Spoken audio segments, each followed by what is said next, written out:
The vision, a world where all people live free of the burden of drug abuse. This is the Drug-Free America Foundation's Pathway to Prevention podcast, where we are committed to developing strategies that prevent drug use and promote sustained recovery. Thank you for not only tuning in, but your continued support and efforts to help make this world a better place. We hope you enjoyed this episode.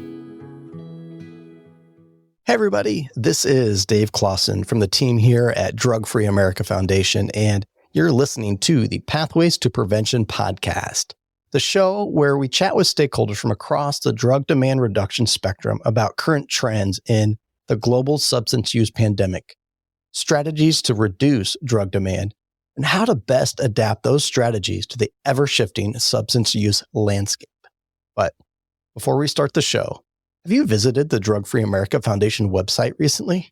It is full of excellent resources and information. Two particular highlights are the current research blog and their newsletter. Just last month, for example, we published a brief from the Drug Abuse Warning Network, also known as DAWN. They recently released its nationwide report on the 2021 findings from drug-related emergency department visits. Just a couple highlights. Patients aged 26 to 44 had the highest percentage of all drug-related ED visits, followed by patients aged 45 to 64. And the top 5 drugs involved in drug-related ED visits were alcohol, opioids, methamphetamine, marijuana, and cocaine. And the last little highlight to share with you. Young adult patients aged 18 to 25 had the second highest percentage of ED visits related to marijuana and fentanyl. Great information there. So if you're looking to stay up to date on the current research, but don't have the time to constantly scroll to search the web, then you need to head straight to dfaf.org and subscribe to the newsletter. And I'll put the link in these show notes as well. All right. So today's episode.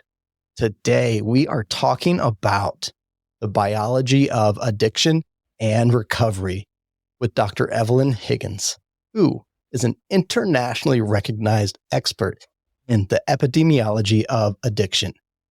We'll discuss everything there is to know about interpreting an individual's physiology in order to make informed treatment decisions based on objective biomarkers. I'm intrigued. I've got a lot of questions. I can't wait. So without further ado, thank you for joining us, Dr. Evelyn Higgins. Thank you, Dave. It's my pleasure. I really appreciate it.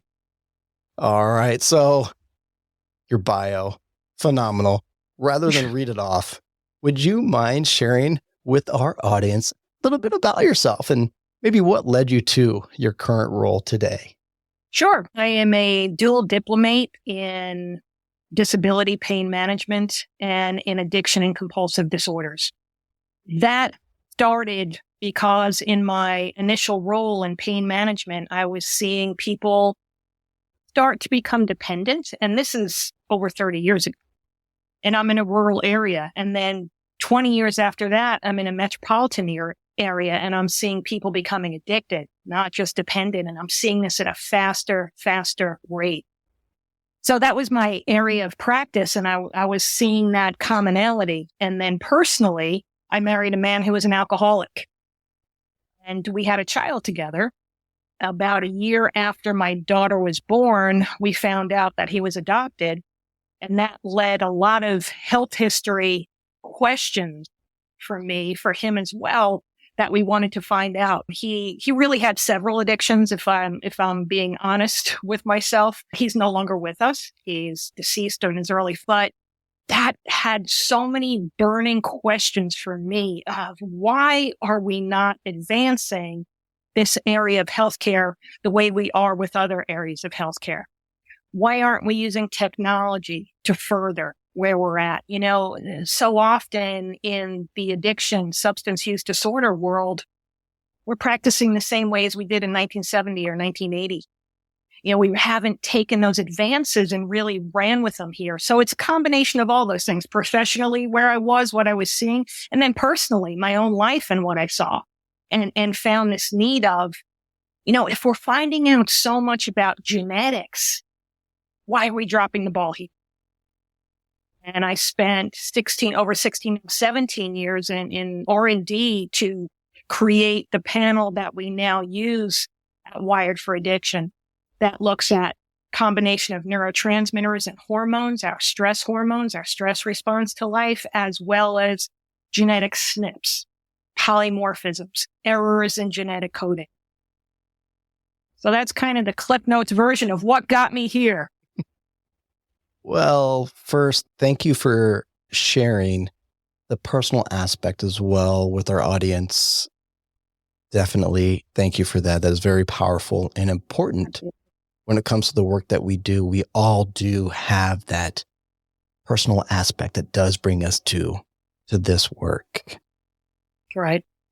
Now, in my prep for our conversation, I saw somewhere where it said Wired for Addiction is a DNA company. Mm-hmm. What does that mean? So we look at the biology of addiction and recovery. We measure somebody's DNA to see what within their makeup is going to make them more predisposed to a substance use disorder or a mental health condition. So often in the substance use abuse world, there's a co-occurring disorder. Someone winds up reaching outside of themselves to self-medicate, either a diagnosed condition, undiagnosed condition, or a trauma. One of those, two of those, or all three of those. And those things overlap.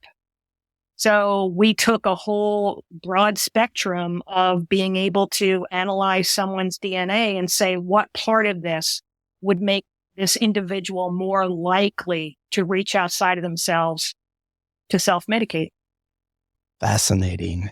And my bachelor's is in biology. And so the science guy in me wants to just ask all the science questions, but I'll save that for a little bit.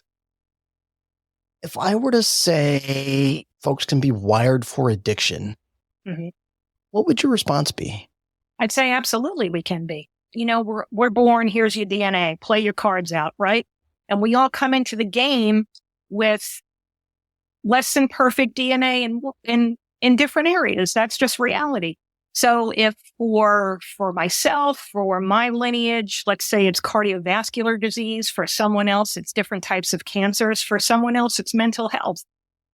So knowing that can be such a powerful tool. At the end, we all still have free will. We all get to decide how we want to play out our lives, but knowing that information can really make someone say, is this a road I want to go down?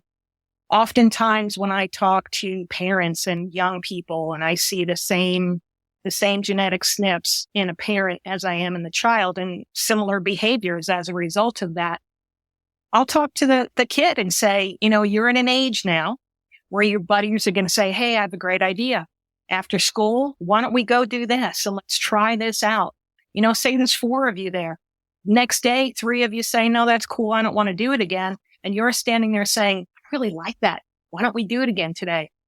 So having that power of knowing that that's where you're at and you need to find another place to dabble and call fun, at that age and what peers do to each other, it's really, really powerful information. I'm also wise enough to know that it's coming from me, I'm not that child's parent or that individual spouse or partner, but it has a different message coming from me or one of our clinicians than it does from someone within their family. And that's the really cool part of this. It's being identified in your DNA and coming from a clinician. So taking that information and saying, do I pass or play on some of these activities that are going to be offered to me can be a game changer in somebody's life. To me, that would be the sweet spot, the prevention side of things. And my optimist wants to believe that we can get there one day. The prevention side. That makes my wheels turn. Some of the things that I was hearing was that one, the testing, the biomarkers, the seeing if somebody is wired for addiction, to use that phrase, wired for addiction. will better inform them, providing them more information so they have more data to base their decisions on, their own behavior. Now that, of course, is still up to them, but it's arming them with more information, and it's hard data. It's not subjective. It's not emotional. Exactly. It's just the facts. Exactly. You think about up until this point of what we're talking about here, the way people are diagnosed is by observation and by vocabulary. So what if my vocabulary is different than your vocabulary, Dave? Are we going to arrive at the same place? If I describe, say, anxiety or depression using different words, is that actually what's happening? We have no objective data unless we look at these biomarkers to say, okay, clearly this is what's happening. So we get to fast track treatment instead of the try this, try that method and literally guessing. Mm-hmm. Like the smiley face pain rating scale. Right. On the 1 to 10, how are you feeling today? And what if you don't see that same clinician because it's in a group practice? You see a different clinician who says, what's a 7 to that? Mm-hmm. Mm-hmm. Right. So this gives us data points. This is objective rather than subjective. And in addiction world, we talk about it as a psychosocial disease, but there's no bio in the bio, right? It's talk therapy. It's, getting to the deep of where your pain is, and all those things are necessary, but no one had that bio piece. As you can see, I'm lost in thought here. One of the other things that I heard was the importance of having the conversation. Right. In prevention, we're encouraging parents, right, teachers, folks to talk about substance use, misuse with youth, with each other, with their peers. But this just adds more data to that conversation. Exactly. And by having these conversations, we're also reducing the stigma, which still exists and is ridiculous, and it still exists, but it's still there. We have to look at it factually. So having open dialogue, having conversations reduces that stigma and say, this is real. Let's talk about it. And how are we going to mitigate it? Not just admire. So often we admire the problem. Yep, it's there. Okay. What's our action step? So let's talk about that. What happens next after somebody does go through the testing? Right. Sure. So we look at 85 biomarkers from neurotransmitters, which are our brain chemicals, things like serotonin, dopamine, GABA, butyric acid, phenylethylamine, the list goes on, and hormones, stress hormones, and androgens, sex hormones as well. And then these, as I called, the polymorphisms, the single nucleotide polymorphisms. What those tell us is where there's an error in genetic coding. That error creates things called aberrant behavior. What's that? Aberrant behavior is things like risk-taking, impulse control, addiction, anxiety, depression. We take all of that information and put it together, look at the biochemical pathways for each one of those, and then create a protocol for that individual. So it truly is individualized precision treatment. 7.5 billion people in the world, and we treat everybody the exact same way. And we know that no two people have the exact same DNA. I mean, someday, Dave, we're going to look at this and say, that was so barbaric. Did we really think that was good? But that's how we do things. So after looking at those biomarkers, and you've identified I'll just say a handful, then how does that get translated into a treatment plan? So then we use, depending on the lab, the results there, it's either nutraceuticals, neuropeptides, or pharmaceuticals, just depending on what the outcome is for that individual, and or a combination of both. Mm-hmm. So we've pinpointed an exact pathway and say, this is where we have to support. This is the area we have to support to see a different outcome. And the goal of that is to actually have someone realize this is measurable. This is identifiable. We can make changes. I can't tell you how often when we talk to people, myself or our clinicians, someone starts crying. And they use the word, and I say this with parentheses, say, crazy. I'm not crazy, and start crying. Say, no, you're not. This is just what we need to support in you. And those changes can be made. Or someone, example, has been on an SSRI drug, an antidepressant for decades, which they were never created to have somebody be on them for decades and for acute situations. But this individual is on for decades and they're not seeing any changes. That's because no one has done this type of testing to see, in fact, they have what's called a CERT gene, a gene where they are going to be, an SSRI drug is going to have a less outcome. It's not going to help that individual. Well, the power behind that is huge because that individual starts to own, because you go to doctor after doctor after doctor and they're changing the SSRI drug, but you're not getting any results. They start to say, this is me. I just don't want to be better. And the blame goes on the individual. And we've never done the lab to see, hey, this is where their problem lies. Somebody with treatment-resistant depression, for example, they're not going to get help that way because an SSRI drug isn't going to work for them. So that alone can make somebody say, you know what? All of a sudden, I feel like there's hope for me. All of a sudden, I feel like there's a game plan. Makes sense. That's huge. You may have seen me tense up a little bit. I did. Because being a combat veteran here in the U.S. and using the VA health system, you hear a veteran saying they're just throwing pills at me. Got all these pills, and veterans are don't want to take all the pills. Could this shortcut that and say, hey, here's what would be most effective? Absolutely. Absolutely. And for someone who's been in combat, for someone who's been in the military, a soldier, you have seen things that other people haven't. And as a result of that, it's changed your biology. So if we can fast track and say, let's do a panel, let's see what we need to get right on top of the outcome of your life. I'm preaching to the choir. You're the guy who served, and I thank you for that, Dave. Isn't this a much better way to approach that situation instead of, well, let's try this. Come back in 3 months. Okay, we didn't get anywhere. Well, let's half it. Let's see if that works. Or, you know what? Let's come back in 3 months. Let's put you on something else. Okay, come back in 3 months. You lose an individual, right? Doesn't somebody get tired of that? Yeah, I know some listeners, longtime listeners, know that I've shared that I struggled with post-traumatic stress disorder.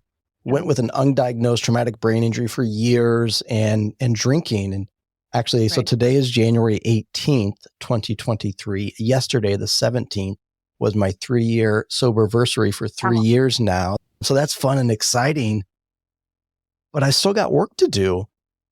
And just knowing the place I had to get to reach out and ask for help. And then you stack on months, years of what feels like experimenting. And I just want to, veterans, we just want to feel happy. We want to feel, quote, normal. And drawing that out for I'm getting chills over here just thinking about it and going there. But hope, you mentioned, shortcut, you lose hope. You feel defeated. Sure. And you're saying, I'm doing the work I have to do. I'm making my appointments. I'm showing up. And maybe this is just my life from here out.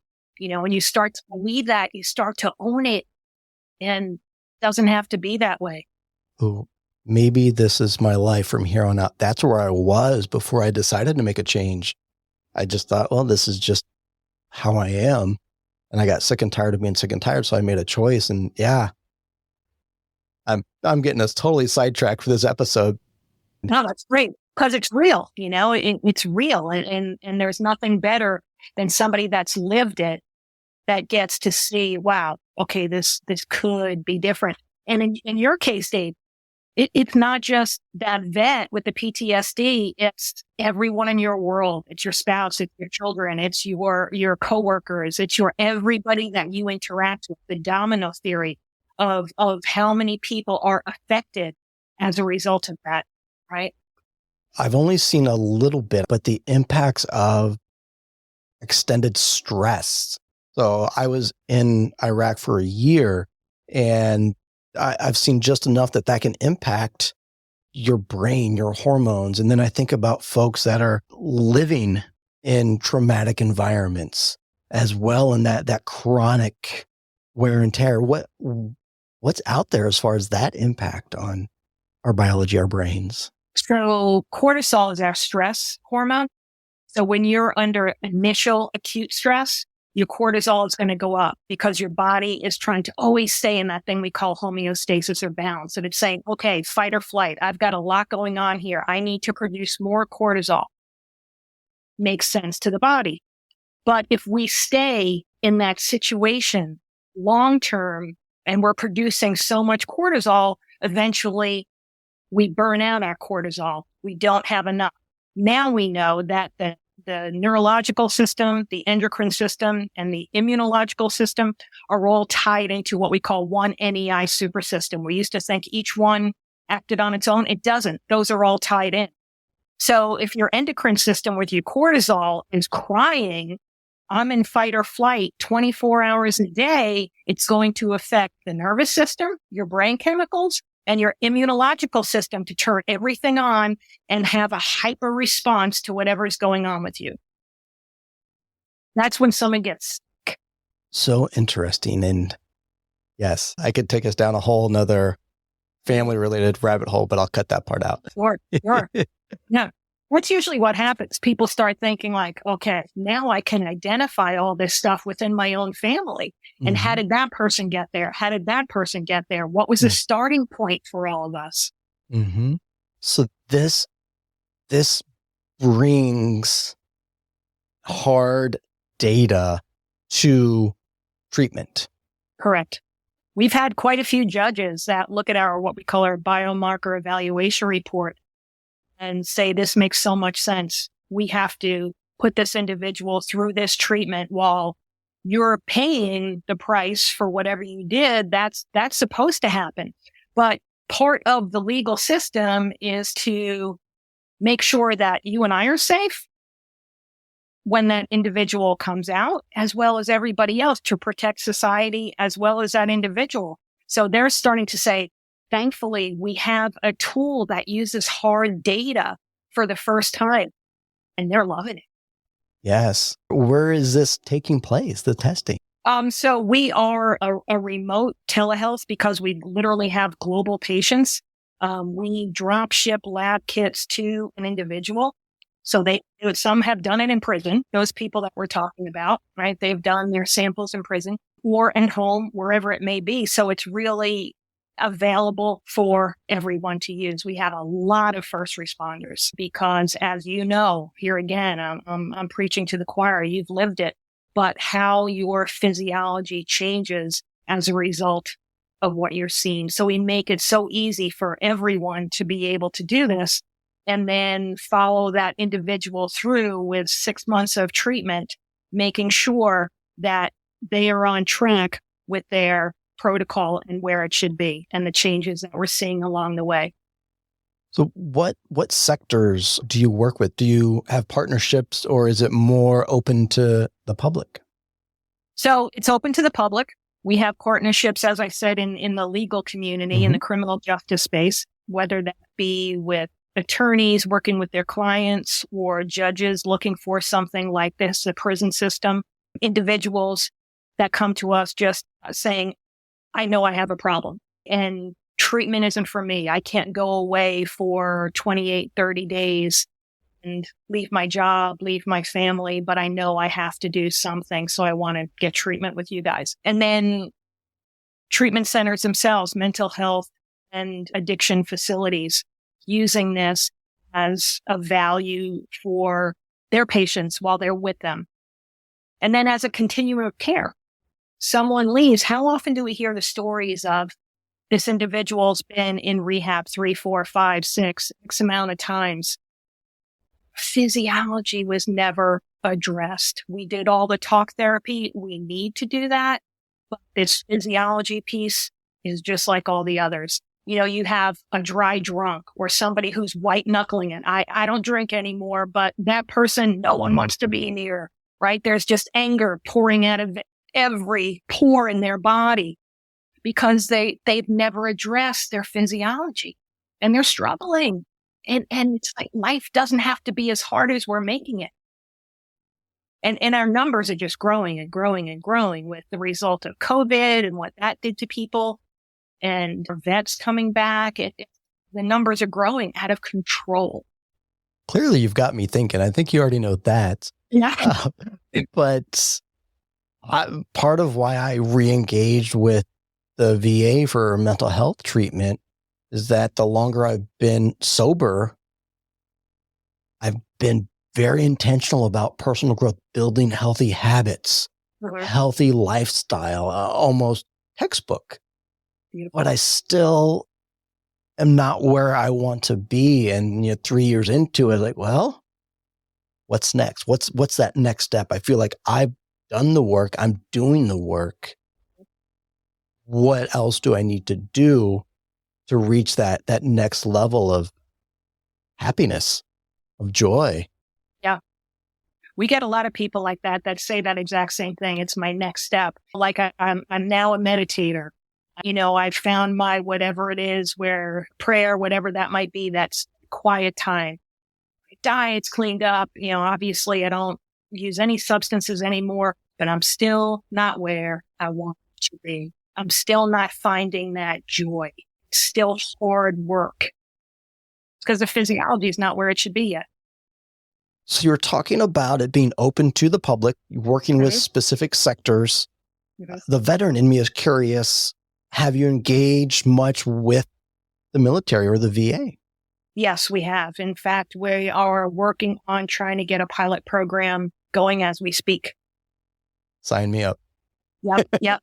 It's so necessary. If we owe anybody, that's the people we owe. And people, like I said, it's kind of like the judges thing. They're like, okay, give me something that I can grasp onto, and we're interested. So we're working diligently on that now. Hopefully that comes to fruition, but that's where it starts, and then that pilot program becomes successful. And now we roll it out into different campuses and it becomes available for more and more people. There's not a veteran that I've talked to that says, I don't need that. Everybody does. Everybody does. It's when you see that kind of pain and suffering, it changes us. And that doesn't just change our emotions, it changes our physiology. I won't even get into the debate about adding another layer of here, take this to feel good. That becomes a problem in itself. Reaching outside of ourselves all the time to find that what we need. But we're still skipping the step of objective data. Objective data. Well, let's use that as a nice segue because data-driven prevention is one of the things we preach, we push. And you mentioned sort of the dream, the goal that we're striving for is to pull this into prevention. Right. What could that look like? That would be the perfect world, Dave. In fact, I did a TED Talk, and that was what I wrapped the whole TED Talk around. What if in your youth, you were armed with the facts of your physiology and you found out that you had a predisposition to addiction? Would you make different choices knowing that? To me, that is the sweet. That's when we're really, really starting to use science for good.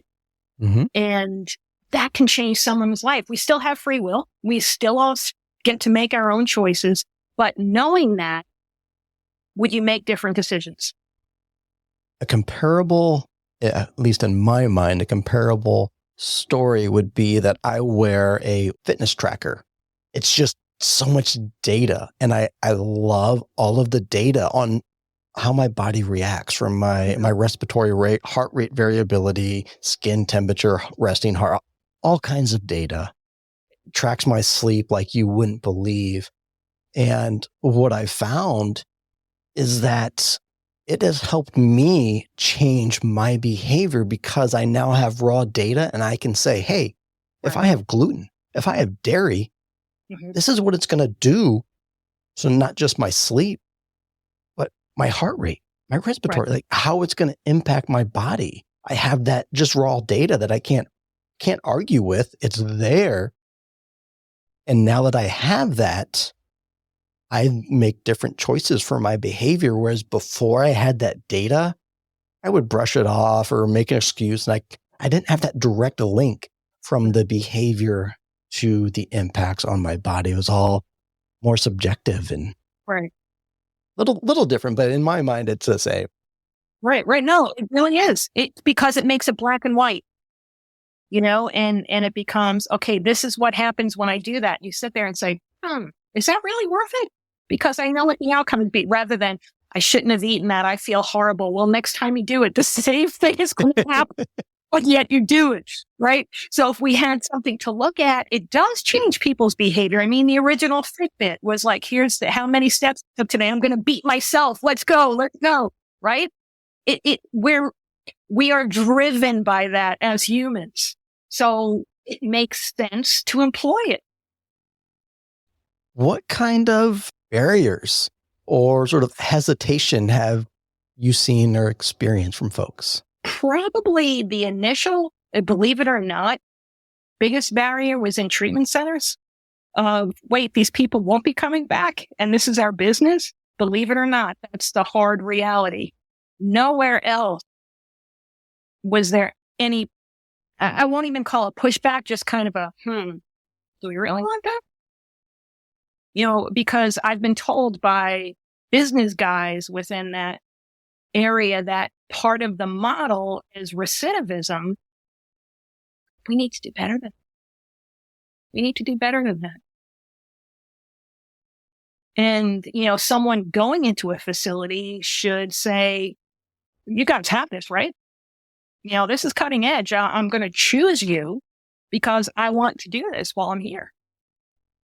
Do you foresee any pushback to pulling it into prevention? No, I do not. I think it's a win for everybody across the board. Even regardless of where someone sits politically, in the end, everybody makes out on this because we have healthier people cost society less money. And that's always what bottom line politics is about, right? So we have had no partisan issues whatsoever. Everything's just been, gosh, this makes so much sense. Let's do it. What opportunities are there for our listeners? Sure. So, if this is something that resonates with you yourself or a loved one, you can go to our website, Wired for Addiction. You can take a look at it, see where you fall in. I mean, we offer a consultation if you just want to talk about, is this even for me, or is there something else that I should be doing? We're there to help people. And that's exactly what we want to do, and open up that conversation. Mm-hmm. We've got a lot of listeners that are both in prevention, but also treatment. Is there a formal process to partner or to work with you as that sense? Great question, Dave. It would just be reach out to us. Again, you can do that via the website. And we have people that will meet with them, tell them how we get started within their facility. Beautiful, beautiful. We have government liaison people where, like the pilot program we're getting going. So we have a lot of people dedicated to going and educating and starting this in whatever area it is. Great question. Marvelous. And listeners, there will be links in these show notes for you to be able to access the website, get in touch, find out more information. Y'all have a blog as well where you post articles, if I am not mistaken. Yes, we do. We have white papers on our website. We have Facebook, LinkedIn, where we post every day. I think yesterday's was about bringing back the Purdue Pharma information and what that hearing, the actual hearing itself, and the conversations, the dialogue that went on there. Yeah, so we It's in all of our lives. It's Mhm. everywhere. And we keep that relevant to what we do. It's applicable across the board. Mm. Wonderful. And when I was doing some research for our conversation, I found a quote that is one of yours, and I loved it. I loved it so much so that I copied it so I could read it here for our listeners. And I'd like to share it and then just see if you would unpack it a little bit more for me. Totally Sure. putting you on the spot. Sure. No worries. So the quote, health is more than simply the absence of disease. We're not healthy one day and sick the next. It's all the living that we do in between that brings us to either end of the spectrum. That probably has so much in it and is my favorite go-to, because that's life, right? We're not healthy one day and sick the next. It's all the living that we do in between. And I talk about what I call the 4 pillars of health. We have our physical health, we have our emotional health, we have our intellectual health, and we have our spiritual health. And we have to have a balance of all 4 of those to truly have health. You know, there can be someone who's like, you know, I eat clean, I run 4 miles a day, I am doing everything, yet they are so angry. You know, it's in the physical realm of your health, you're doing everything and going overboard, but in the other parts, you're neglecting them. Mm-hmm. So we have to have all of that. And someone doesn't, there's a day that you die, but that's not the day that you got sick, right? It's all those days in between that get her closer to that. And the more that we can understand and mitigate risks within our health, we can bring ourselves to the end of the spectrum that we want to be on for much longer. Mm-hmm. Mm-hmm. Yes. And for me, I would catch myself accepting that, hey, these are the consequences of the life that I have lived. But where the real power came was when I switched my paradigm to accept and understand that that's empowerment, that, you know, life doesn't mean life has to be that way. Life can be different. I can make change. And I just kind of keep thinking, you know, with this, say I go through and biomarkers, oh, Dave, yes, you're wired for addiction. That's not a determining factor. That doesn't mean it. It's empowerment. I see it as an empowerment tool. Exactly. Exactly. And that's what we want it to be. We want it to be empowerment. We want it to be inspiration. We want somebody to say, hey, I just got this information and it's a game changer because I can change the outcome of what my life looks like. That's the ultimate joy. You know, when you become part of making it better. And that's really what we want to see with this perfect world of empowerment, hope, make changes, paradigm shift, all of it to say, this is just as important as every other area of my health, and I can live a happier, healthier life. In the end, that's what we all want. There's, you know, it's to put all of those things together to experience joy, to experience happiness. And, you know, we have to have those other things to understand what they are, but to say, I want the majority of my life to be in that area of joy, of happiness. What can I do to get myself closer to that? And I know you said it earlier, but I want to just mention it here too for listeners so we doesn't slip our minds that it's not just, okay, here are your results. You pair that with treatment, with ongoing conversations, not, okay, boom, here you go. Good luck. No. And that would never work. You know, that's why we stay with someone for 6 months through that treatment, because we want to make sure you are reaching the markers we want you to during that time. And that when your body is operating better, so will your mind. And you are now creating new habits because you do feel much better and you are more motivated to do those things that are going to give you the happier, healthier life. So it's all part of the same package. So right now, as it stands, it's the treatment for 6 months. What would the parallel be if we brought this into prevention? What I'm trying to picture is parents. They bring their youth, their child for testing. They then have a consultation afterwards. Hey, here's what we saw. What kind of extended coaching, counseling to empower them now that they have that data for their child? Sure. So we know where they're at. We know the changes that we have to make from a biological standpoint. Then we have to make those emotional changes, those habit changes for that individual too. So during this 6-month period of time, you're not just seeing the clinician who's working on your protocol, but you're seeing therapists who work with whatever was particular to that individual that are trained in this area of substance use, misuse, and mental health.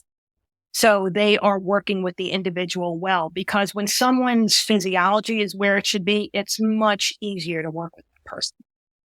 All of a sudden, the suggestions become the light bulb that they say, yeah, that makes sense, instead of, I'm not doing that. Mm-hmm. Mm-hmm.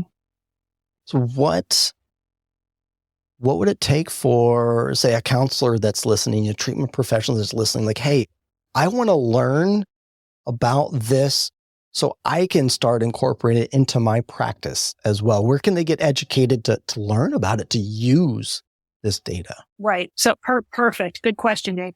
So contact us again, and we would have you meet with one of our outreach people who would say, this is how it would work within your practice. And then this is kind of the methodology and the science behind what we do. So that therapist understands. To me, it's always, if you understand the theory behind something, it's much easier to work with and figure things out.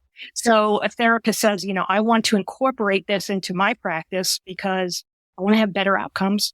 We're also giving more tools to the therapist to say, my job is not as difficult because people are now, I'm not getting the pushback that I got with some individuals before.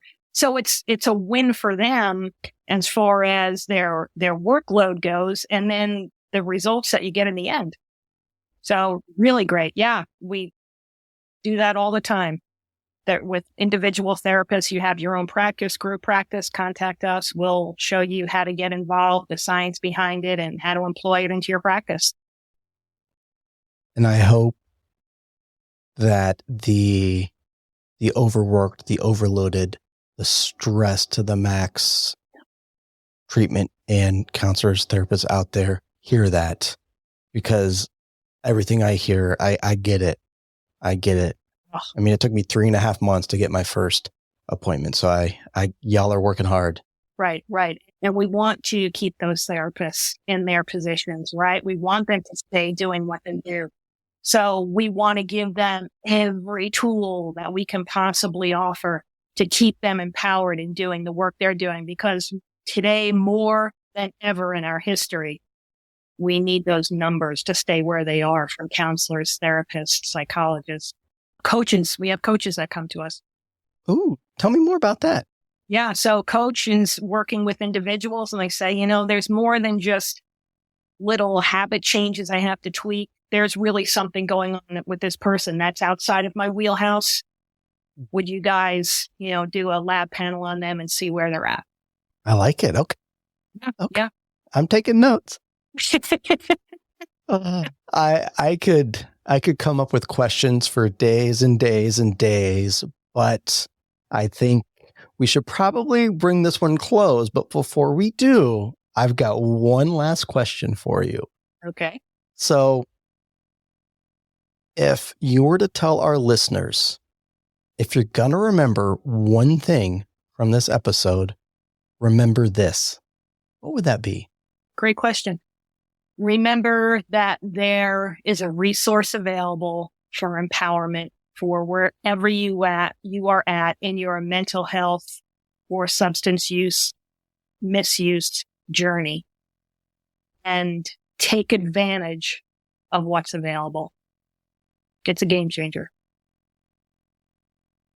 And with that, folks, game changer. check the show notes, get connected, learn about the fascinating work they are doing at Wired for Addiction. This has been an absolute honor. I'm feeling more informed already and inspired and feeling hopeful for the future of prevention, treatment, and recovery. Thank you for doing the work you're doing. Thank you. Thank you, Dave. My pleasure. And thank you for your service and the work that you're doing. You bring this to the masses, and I appreciate you doing that. Together is better. You got it. That concludes this episode. Thanks for tuning in. Be sure to hit the subscribe button and share this episode with a friend before you leave. And we look forward to seeing you on social media, because prevention is better together. Together, we are stronger.